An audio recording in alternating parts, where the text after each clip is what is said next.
Hello, everyone. Welcome to Soul Sessions with Creative Mind. I'm Deborah Burnt Maldonado. And I'm Dr. Robert Maldonado. Welcome. For you who are new to the show, thanks for showing up and thanks for listening. And those of you that know us, thanks for your support. Mm-hmm. We appreciate it. So this is our last segment of our series on mindset.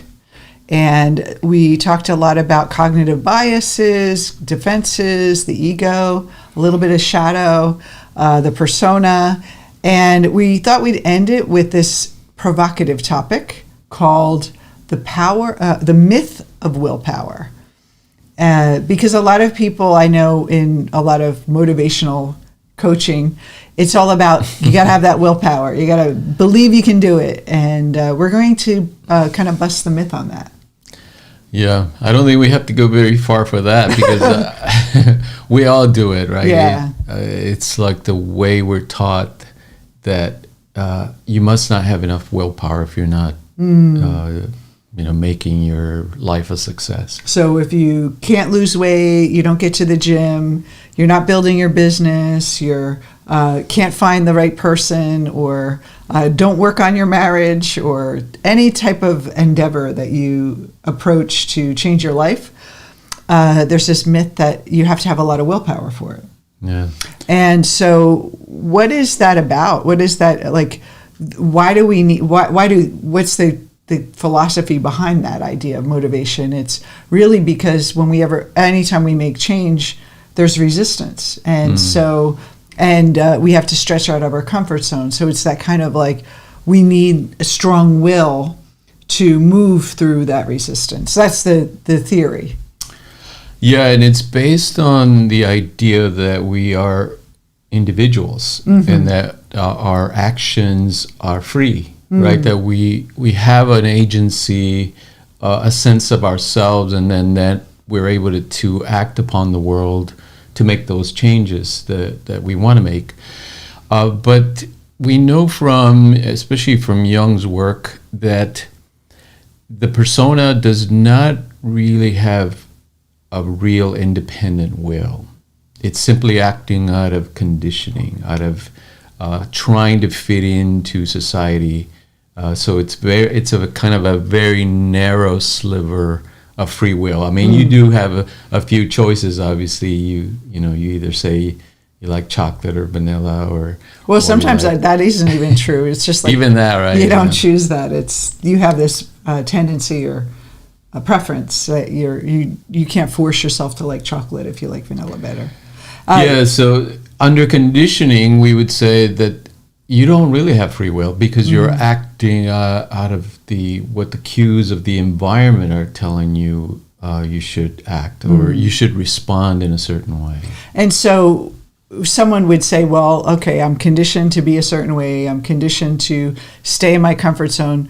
So I need to face a lot, like have that strong will to face the adversity out there that shows up that used to stop me.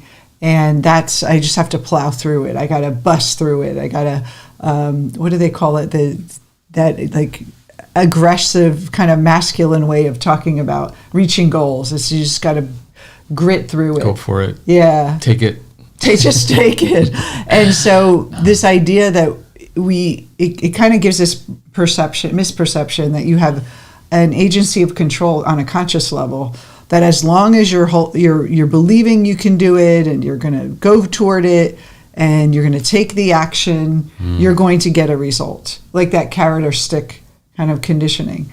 The problem is that we are conscious beings and we're not just objects in the world moving other objects, which is what the motivational kind of willpower is saying, is you just got to keep, failing until you make it, You got to crush it, as Gary Vee would say.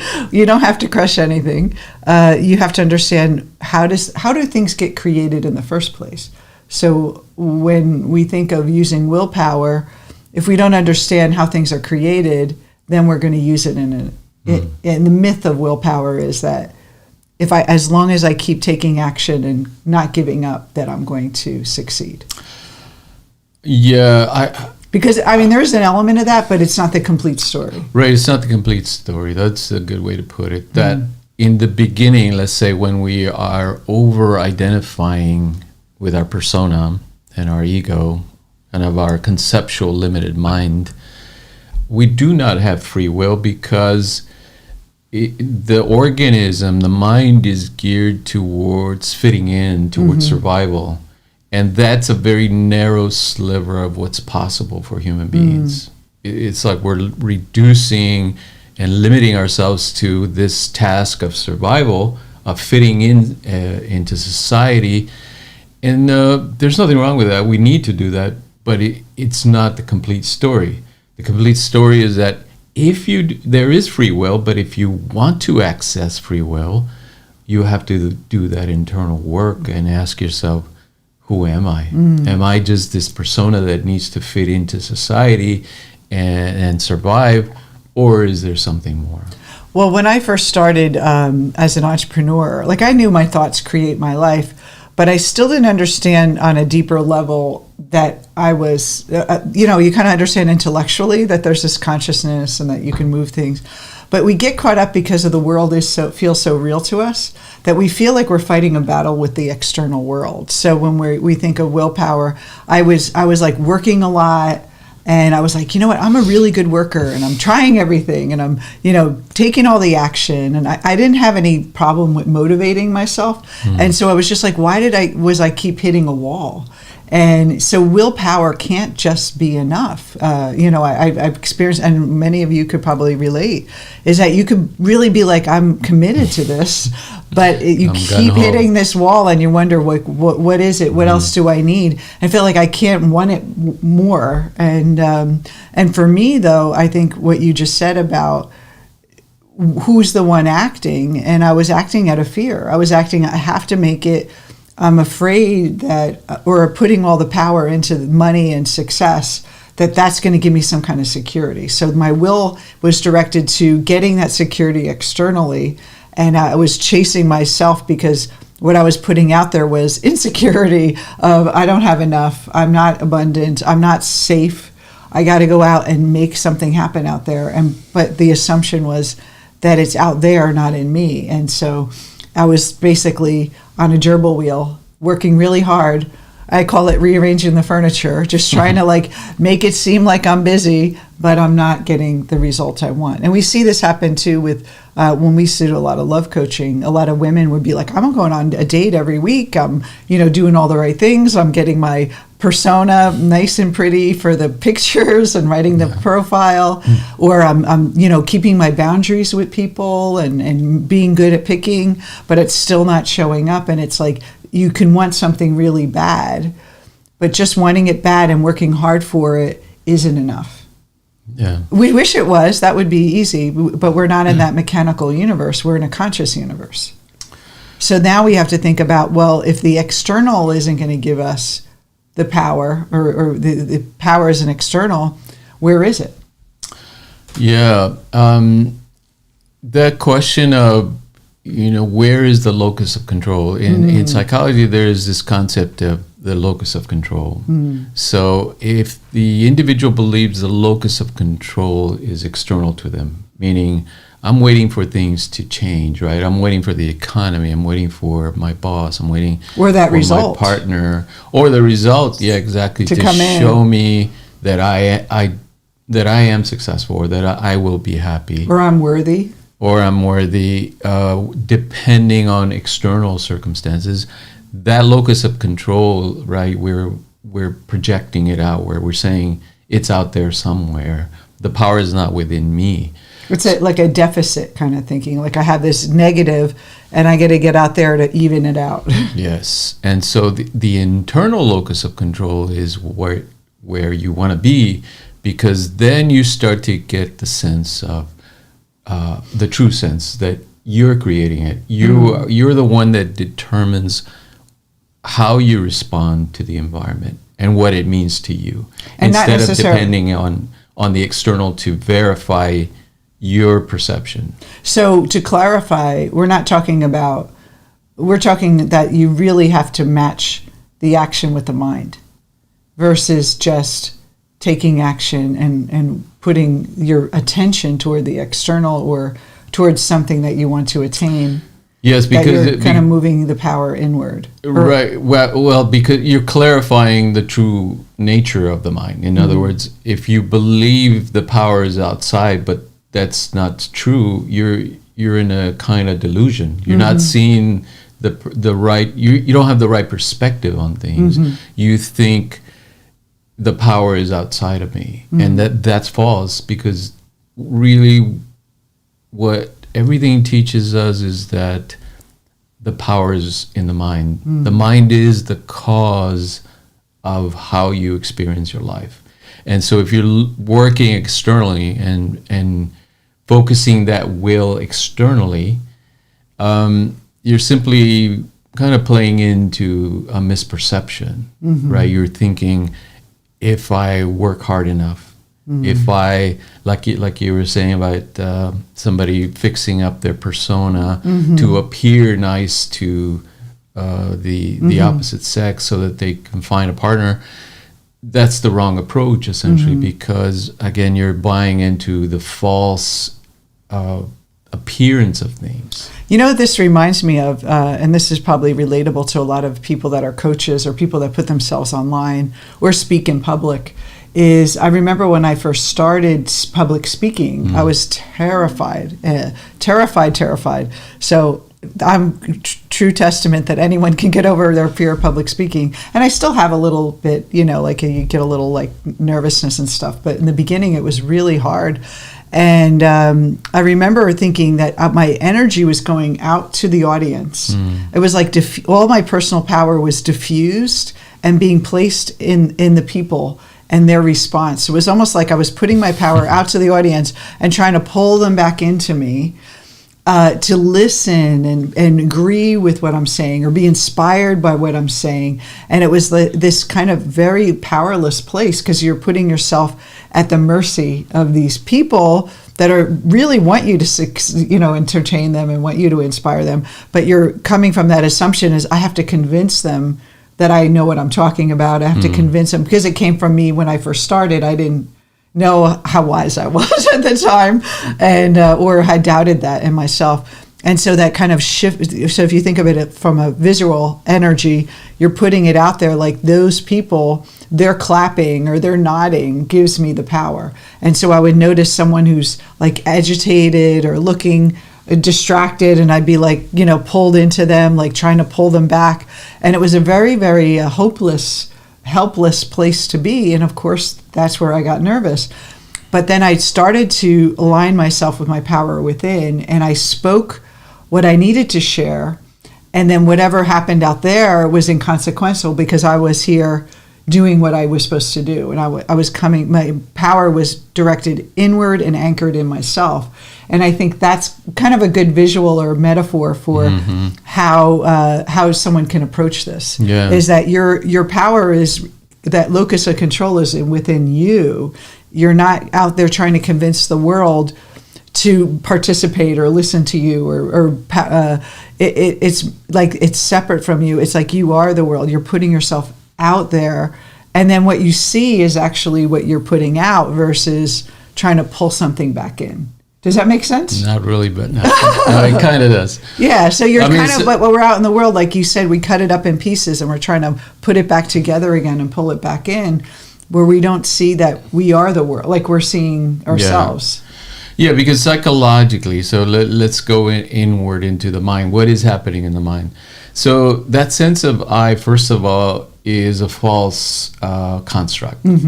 So we're all conditioned to act as if there is a real I in our mind, like that's that ego mind, right? That I am the one that's choosing to act. I am the one that's speaking. I am the one that's going to the store to work, etc. I am the one who had the past history.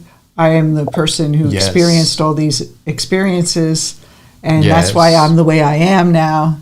So that I is the whole kind of the base of that idea of free will. That if there's an I must then be the one that is making the choices and acting upon the world. But as soon as we start to examine that, if we look for that I, it's nowhere to be found. It doesn't really exist except as a mental construct, like almost like an app that helps us survive in the world. So as an app, as a function, as a construct, it works for survival. It's kind of like our body. It functions for us to live. It's not as solid because it changes every 7 years and completely, and it ages and all this stuff. So for us to think the body is solid too. So it's the same thing. It's like we can easily see that this I is a subjective conceptual experience of our individual life. Yes, and it works really well for survival. Yeah. And for social fitting in, for social harmony and interaction.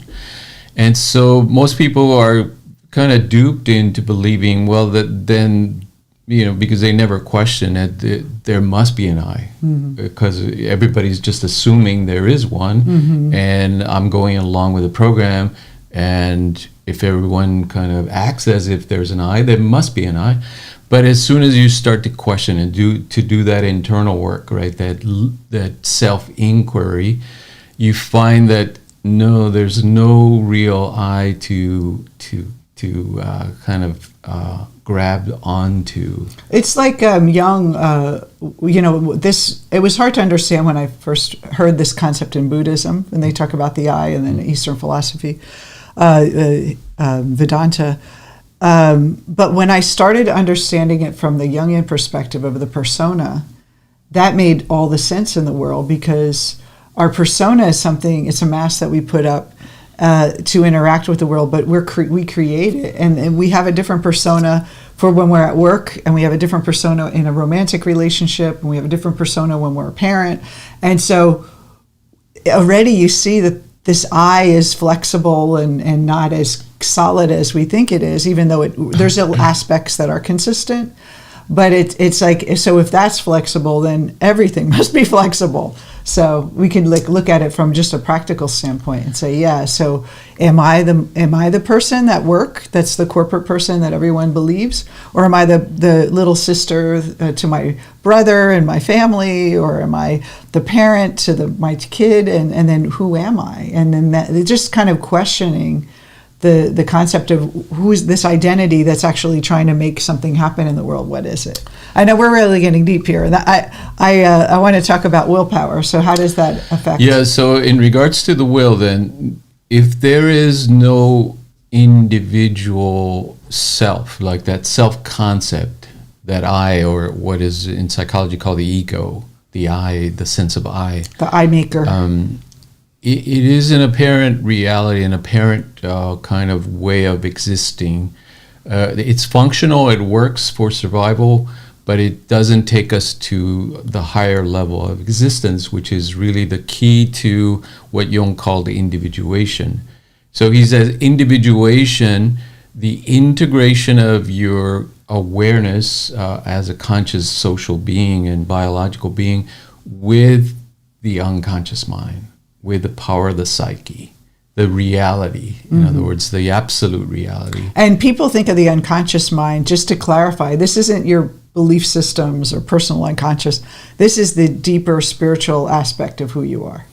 Yes.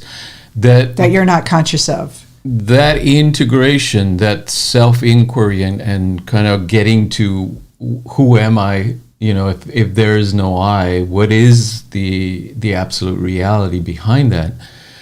The realization of that then gives you the real sense of will, or the real power to choose. Because now you're not aligning the will with the ego's desire, which is out of fear and lack and needing to prove something to the world. You're aligning with the true self, which is your divine self, that just wants to create. Yeah. That wants to express itself through you. So there's a much different energy to something that's, I want to go out and, you know what, the divine wants to create a successful coaching business.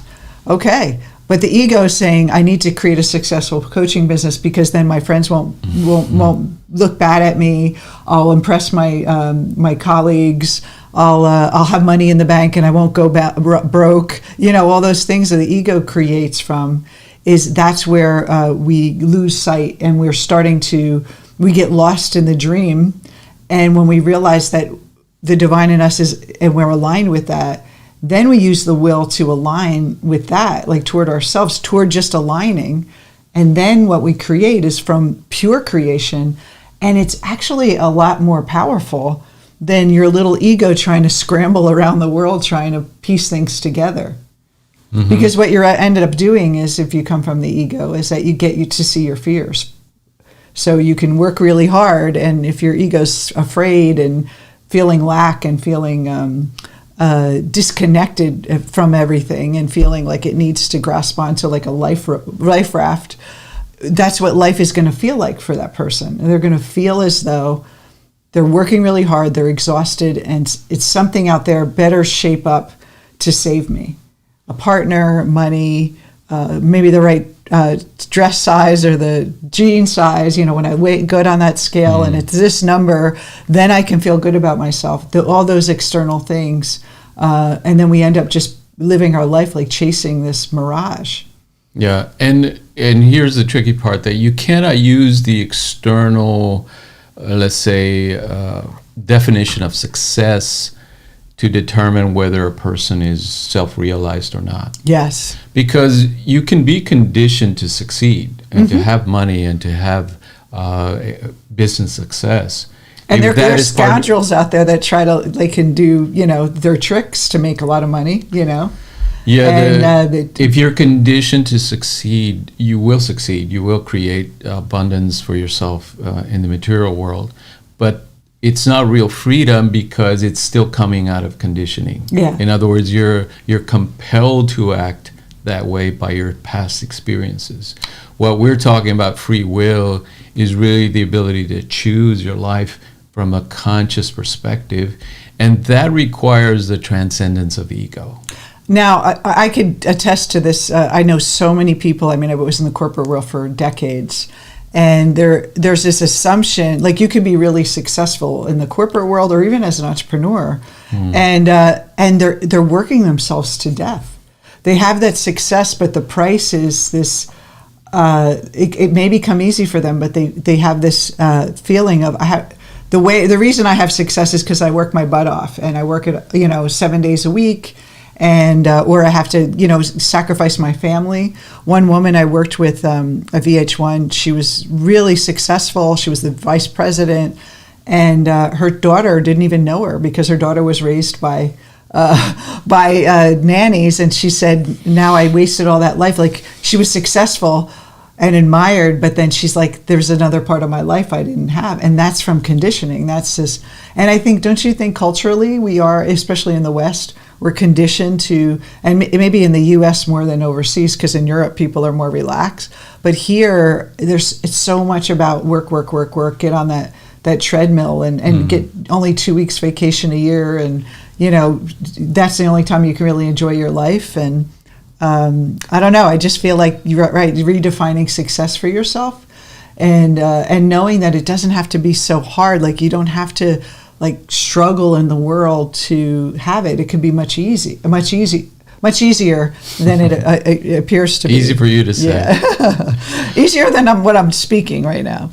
Yeah. So, well, let's look at that easy part, because from the perspective of the ego, it feels like an impossibility to make real changes, because you're basically chasing your tail when you're working out of the ego. No matter how much effort you put into something, and no matter how much you progress along those lines, you sense yourself to be the same person. Like nothing changed. Now you have more money, or now you have this success, but I still feel the same. I still feel limited and not enough. Yeah. And we know that phenomena is true because of that imposter syndrome and people that burn out and those kind of things. And celebrities, you see the people that are really successful and they make it and they're just depressed now because it's like everything they want is there. I remember one time when I was starting out, it was when you and I first started working together, and my big dream was to be on the success stage for this coach that I admired. And I got to be on the stage and I had all the badges that said like speaker, and I had all these things, and I reached so much success because I had just started out, and then I saw I want to be like those women up there on that stage. And when I got there, I took the my little badge off and I put it down and I said, I'm still me. Like it's like this external thing didn't do anything to me. And it was such a powerful moment for me. I just stood there and looked at it and I'm like, I worked really hard for this illusion. And then that's when everything started to change for us in a bigger way, because I started to really get that it's not just that external success.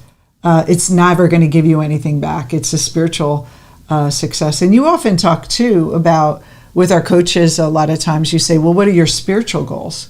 And they're like, spiritual goals? Like I never even thought of making spiritual goals. And I think that is really important, right?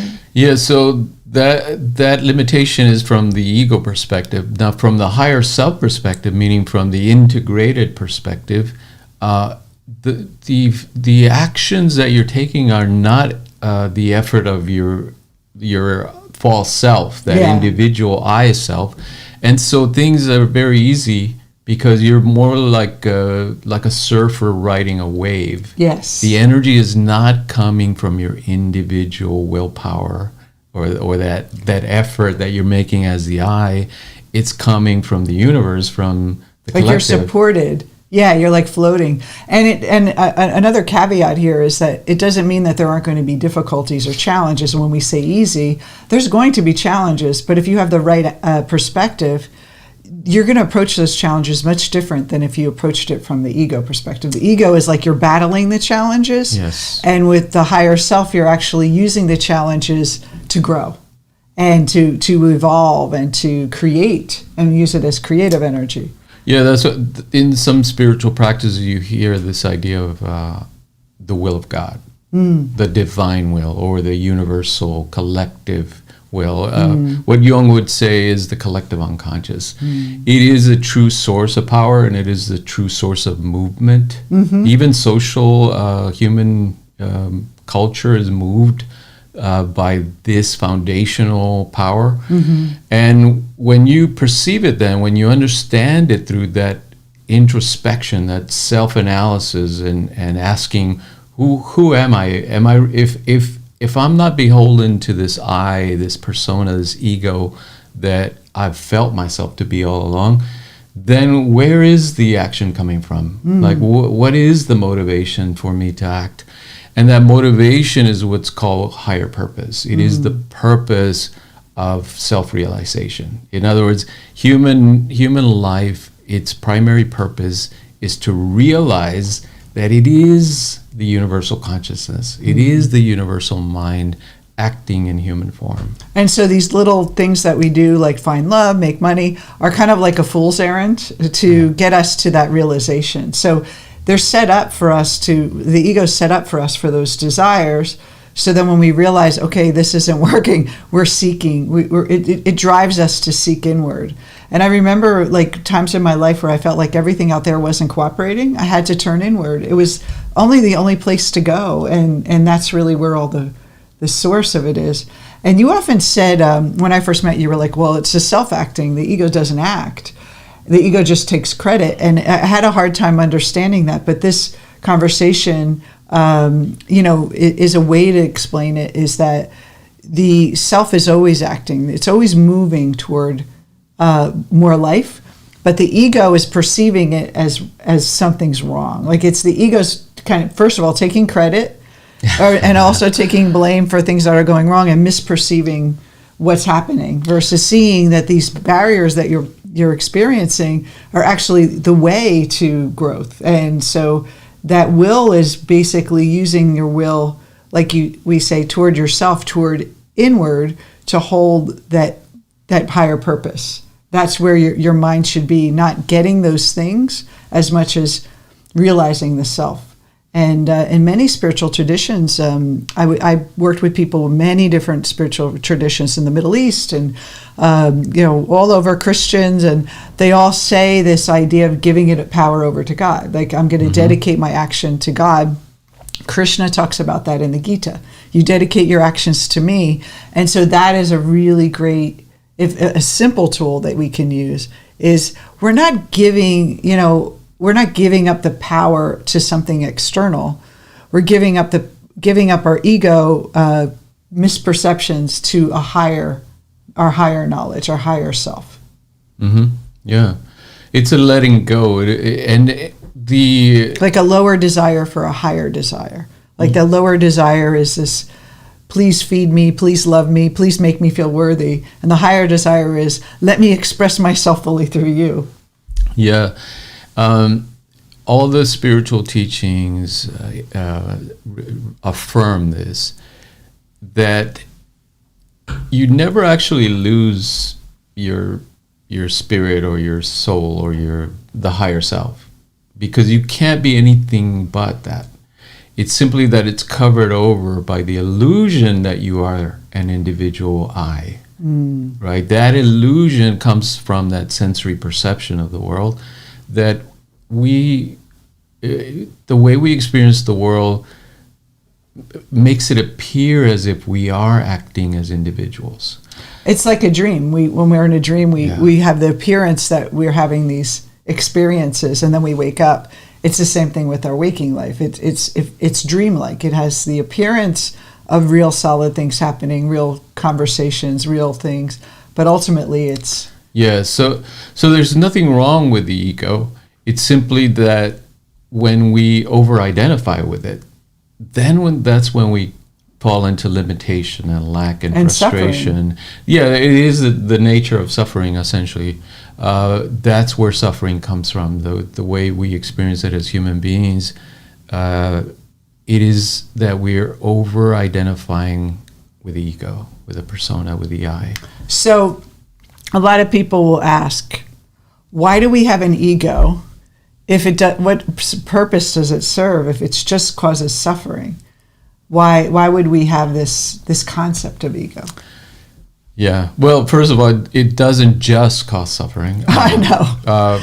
But it's responsible for it. But, well, let's say the over-identifying with it and kind of staying there and hoping that things will change or that we'll find a way to survive forever. Like if you look at how a lot of cultures, especially in science now, the whole emphasis is on, can we prolong life infinitely, right? Can we find the genetic code and just survive forever in the physical body? And so that kind of insistence on finding life and purpose in the physical body is what keeps people stuck in suffering. Mm-hmm. It's let's say if we're willing to accept that, okay, this life is temporary, very much like in some of the Buddhist philosophies, right, that says, it's a precious human it's life. An impermanent appearance, right, that we're experiencing as human beings. But there is this deeper ground of being, which is emptiness or the self or the spirit. Then we're acting in a much more realistic way. We're seeing that, okay, I can't hold on to the pleasures of the world, although they're real, or let's say the experience of those things are real. So the pleasures and the suffering are both temporary. They're all temporary, and so to try to hold on to them is the seed of suffering, right? That we're insisting and we're hoping and we're kind of betting that some of this will last, but there is no evidence that it will last. It is impermanent. It's always changing. It's always in flux. And so the sooner we accept that and then we start to look for the deeper ground, then that leads us to that spiritual realization. Well, I think that there is like that natural joy, like a spiritual joy of just being kind of it's not the same emotion as a human Yeah. emotion, but it's that kind of peacefulness, bliss, you know, Yes. that blissness. And then the ego covers it up. And I think that we can experience that in our everyday life, even before enlightenment, is because when we're in creating something, in creation mode, it feels blissful. So if you're an Yes. artist, or you're writing, or you're dancing, or you're doing something creative, cooking, there's some kind of bliss in that, like just the act of creating. And I think that is, like, if you want to kind of make it very practical, that's where you can start to get a taste of your true nature, is that I just want to paint, or I want to journal because I want to create a story. And people are happiest when they're creating, and creating without attachment.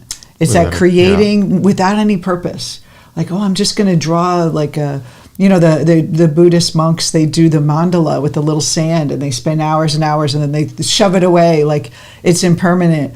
It's the same thing. It's like creating just for the sake of creating, and being in that bliss is a way to start training your mind. So whatever goal you have, holding the vision of the divine in me wants to create, and how can I use that in my process, in my goal, the everyday goals that I want. Maybe you want to make more money, or have a relationship, or have a better relationship, or get pregnant, or have better health, whatever it is. How can I use it, and how can I be creative with it? How can I access the creative power I have within me that just wants to create? And it's about more life. It's about expression. It's about just beingness. And that's really who we really are. Yep. And when we're in that place, we don't really need anything back. Because like in the Gita, Krishna says it's the action, infusing the action with that higher purpose, is a success in itself. Yes. So holding your mind, the will really is not about external. It's holding your mind in that state of creative bliss. Yeah, because let's say the realization of the self, it's not some mystical thing that we're waiting to die to experience it. The light's going to come in our bedroom one day, and it's going to be like, I am your true self. Nice to meet you. Then you have this like experience, but it is here every moment. Right? Yes, it's the realization that the everyday life, like some of the Zen masters say, it's your everyday mind, meaning making coffee, making the bed, going to work.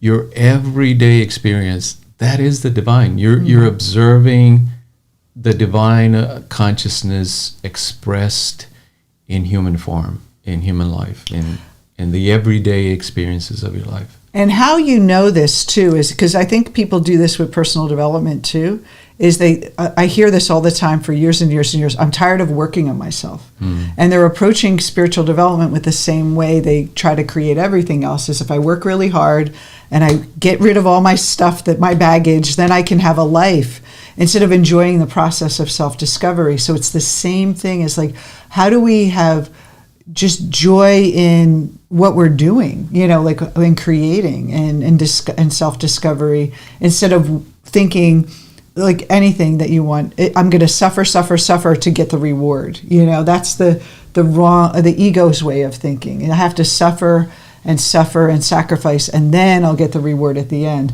But the reward is, if you have the reward already in you by doing the action, then it's not out there anymore. It's in here. It's the same thing, like I said in the beginning, of being speaking. I was speaking from my heart. I didn't need the audience to give me the feedback, although it would be nice, but I wasn't overly concerned about that. I was present in my moment, just expressing. And the people that need to hear will hear, and they don't. And it's that non-attachment that really helps us, free us from that, versus I'm acting for and suffering through it until I get that reward at the end. And I think, that's how we're taught in school. If I study hard, I'll get good grades and I'll get rewarded. That reward and punishment system is a part of our conditioning. And so we have to if we want to escape our conditioning, we have to approach life outside of that reward and punishment dynamic. Yes, and ultimately we need to go through that conditioning. It's not like we did something wrong or something bad happened to us because we're conditioned. We need the conditioning because it puts us firmly in this world. It gives us a sense of the world and the beauty of the world in a very stable way. You notice things don't just float away into space. The rhythms and the laws of nature are very consistent for the most part, right? There's always change in the element of change, but there is this consistency in this kind of taking care of us, providing for us. What we want to do is simply understand its nature. What is the nature of this appearance of the world? What is the nature of my mind? And live from those higher principles.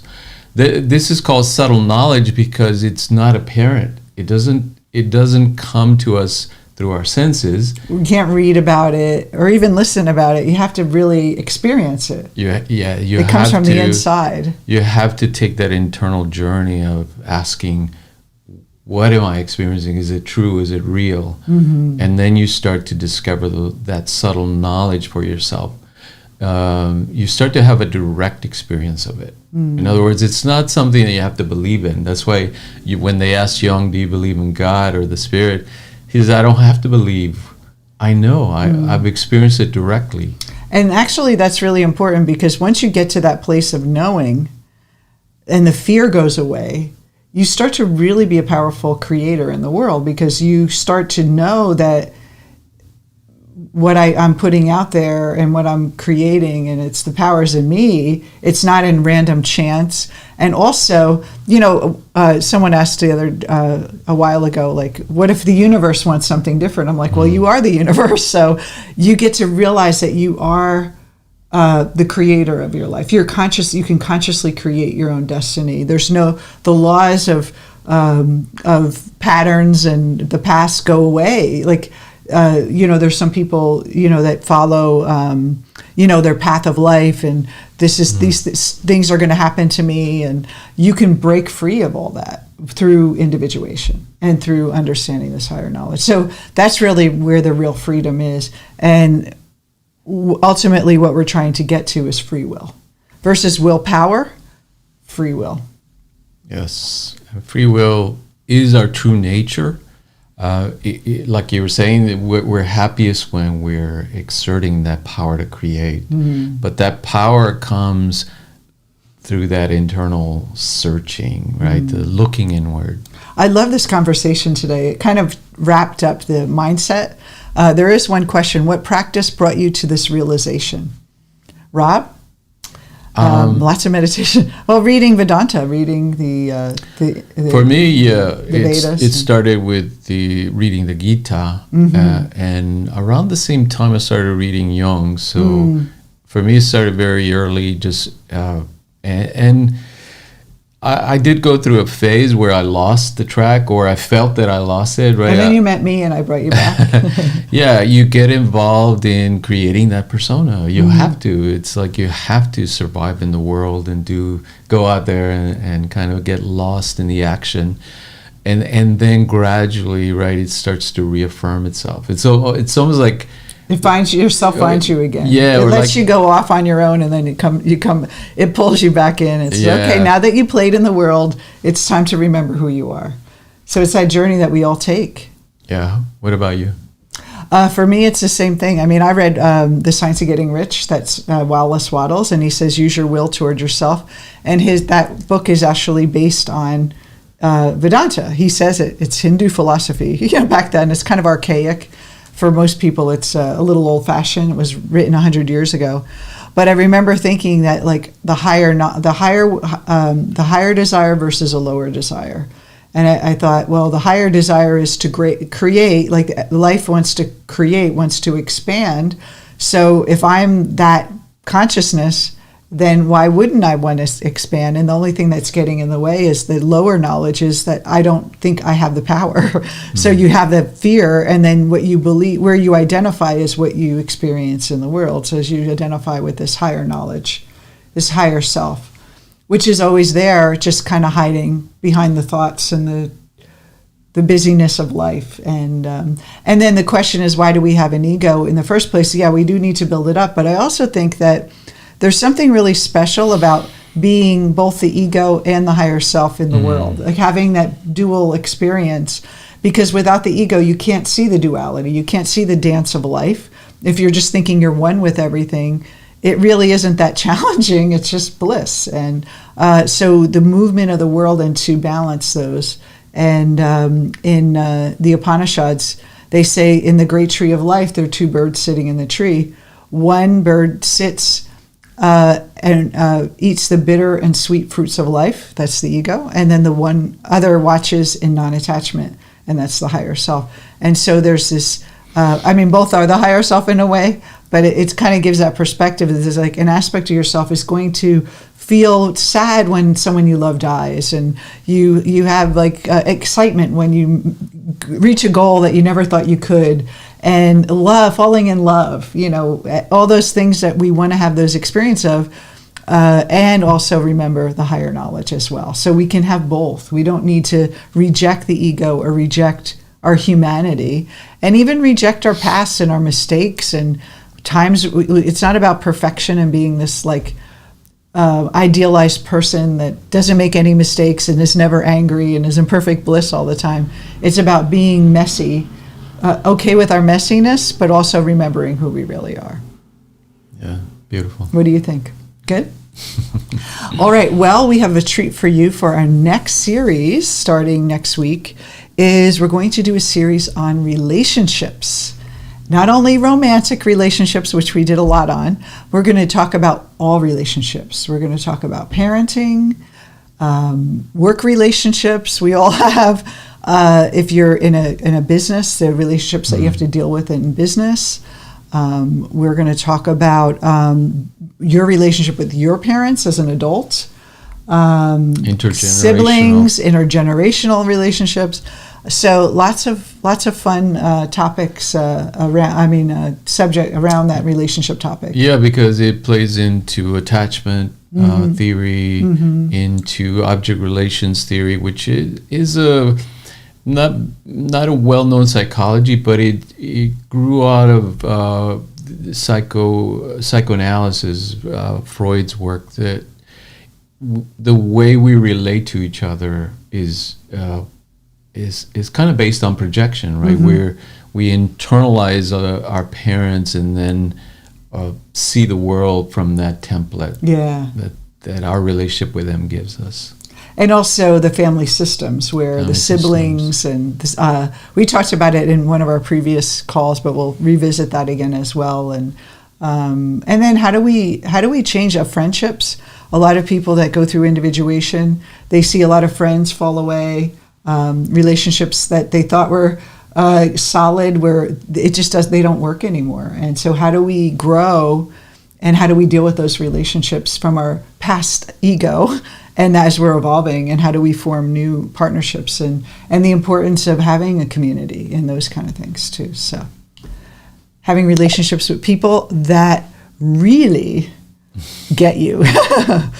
Okay, thank you for bringing these concepts into understandable applications. You're welcome.